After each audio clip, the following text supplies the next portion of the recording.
As humans, we have a genetic predisposition to complain. Evolution built our brains to constantly look for threats in the prehistoric savanna. But today, we live in a world that is so absurdly safe that our survival instincts are misfiring. Our daily struggle has been reduced to such a laughable level that when our Wi-Fi drops for a single second, our coffee arrives cold, or a package is delayed by 2 days, we genuinely act like the world is ending. Even during the recent global pandemic, most of us cried on social media from the comfort of our climate-controlled living rooms, confidently declaring that we were living in the worst year in human history. We were wrong. We were so incredibly wrong. We are spoiled, historically illiterate modern humans who have completely forgotten what true, unapologetic suffering looks like. If you zoom out and look at the massive, bloody, and unforgiving timeline of human history, you will quickly realize that there are specific eras where simply being born was a literal death sentence. So, when exactly was the absolute worst time to be alive? Your mind probably jumps to 1347, the year the Black Death swept across Europe, a time when people were literally coughing up blood, developing black rotting boils, and dying in the streets. Or maybe you think of 1914, the moment you suddenly found yourself as an 18-year-old kid, rotting in the muddy, poison gas-filled trenches of the First World War, listening to artillery shells shatter the earth. Those years were horrific. But believe me, neither of those takes the top spot.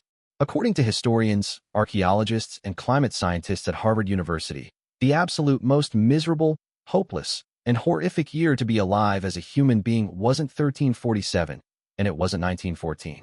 That year was 536 AD. To understand the sheer, suffocating horror of it, let's travel back to the early days of 536. You are an average human. Life is already a brutal, primitive struggle for survival.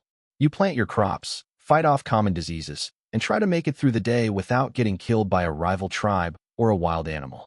But at the very least, when you wake up every morning, you look up and see that massive, reassuring ball of fire in the sky, the sun. It gives you warmth, it dictates your schedule, and it grows your food. You trust the sun. Until that day. It all started with a massive volcanic eruption, most likely in Iceland or perhaps North America. But this wasn't your average lava show. This was the Earth literally vomiting its guts into the stratosphere.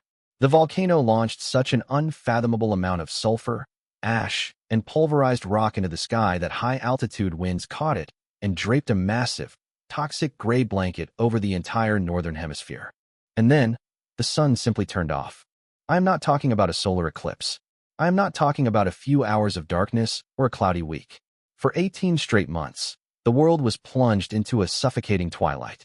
The Byzantine historian Procopius recorded those days in his journal with these chilling words: "For the sun gave forth its light without brightness, like the moon, during this whole year." And from the time when this thing happened, men were free neither from war nor pestilence nor any other thing leading to death. Just imagine the psychological terror. You wake up in the morning, and even though it is 12 p.m., outside is a sickly, dim twilight. The sun looks like a faint, bluish smear in the sky. It casts absolutely no shadows on the ground. The next day is the same. The next month is the same. For a year and a half, you look up and see nothing but a poisonous gray fog. You have to remember, ancient humans didn't understand atmospheric physics. They didn't know what a volcano was doing to the stratosphere. To them, the sun was a god. It was Ra in Egypt, Apollo in Greece, Inti in the Americas. And suddenly, their god was dead. Your brain's circadian rhythm collapses. Your psychology shatters into pieces. People panicked. Rulers ordered sacrifices. Priests prayed screaming into the sky, but nothing worked. The gods had abandoned humanity. But the psychological torture was just the beginning. The real disaster was entirely physical. If there is no sun, there is no heat. Because this massive layer of sulfur reflected the sun's radiation back into dark space, global temperatures violently crashed. Summer simply never arrived. In China, it was recorded that in the middle of August, yes, August, heavy snow fell across the provinces and people froze to death in their summer clothes. In Ireland, the chronicles record a failure of bread. Across Europe, the Middle East, and Asia, temperatures dropped to near freezing levels. The most ruthless, unbreakable rule of nature had been triggered. If there is no sunlight, there is no photosynthesis. If there is no photosynthesis, the crops die. And if the crops die, everyone dies. A massive, simultaneous global crop failure occurred. Agriculture, The very foundation of human civilization completely collapsed. And then, humanity's oldest, most savage enemy stepped onto the stage: global famine. When humans are starving, morality disappears. Morality is a luxury of a full stomach. When the crops failed, society turned into a prehistoric death match. Millions of people had absolutely nothing to eat.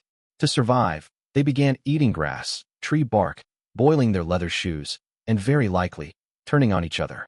Entire empires began to crumble under the weight of starving peasants. Far across the ocean in Mesoamerica, the great city of Teotihuacan began to collapse, fueled by droughts and starvation caused by this exact same climate shock. But if evolutionary biology has taught us anything, it is that whenever you fall to the ground, Mother Nature will gladly step out of the shadows and kick you in the ribs. You probably think 18 months of darkness, freezing temperatures, and mass starvation is the end of the story, right? No, that was just the opening act. Just as the ash began to clear and people thought the nightmare was over, nature unleashed a catastrophic combo breaker. Two more massive volcanic eruptions hit in the years 540 and 547. It was a relentless, multi-decade hammering of the Earth's climate.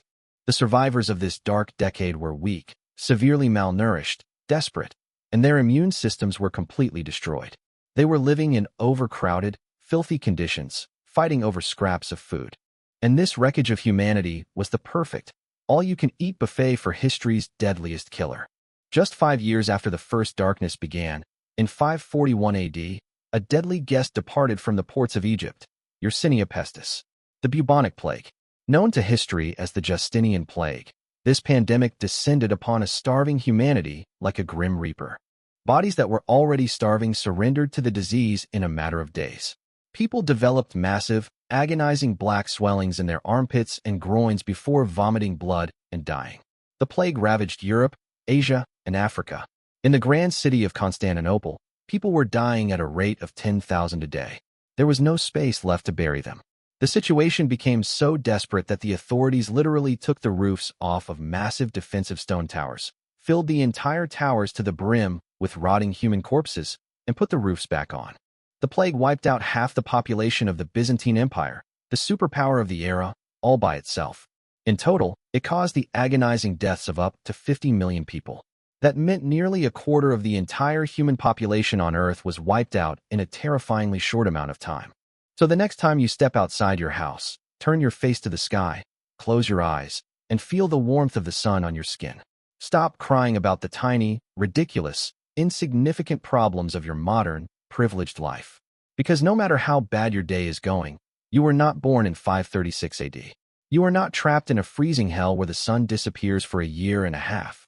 It snows in August, your family starves, and the plague is waiting right outside your door. You are the descendants of the unlucky, traumatized few who somehow managed to survive the literal apocalypse. And honestly, just breathing that warm air today is a pretty good reason to be grateful.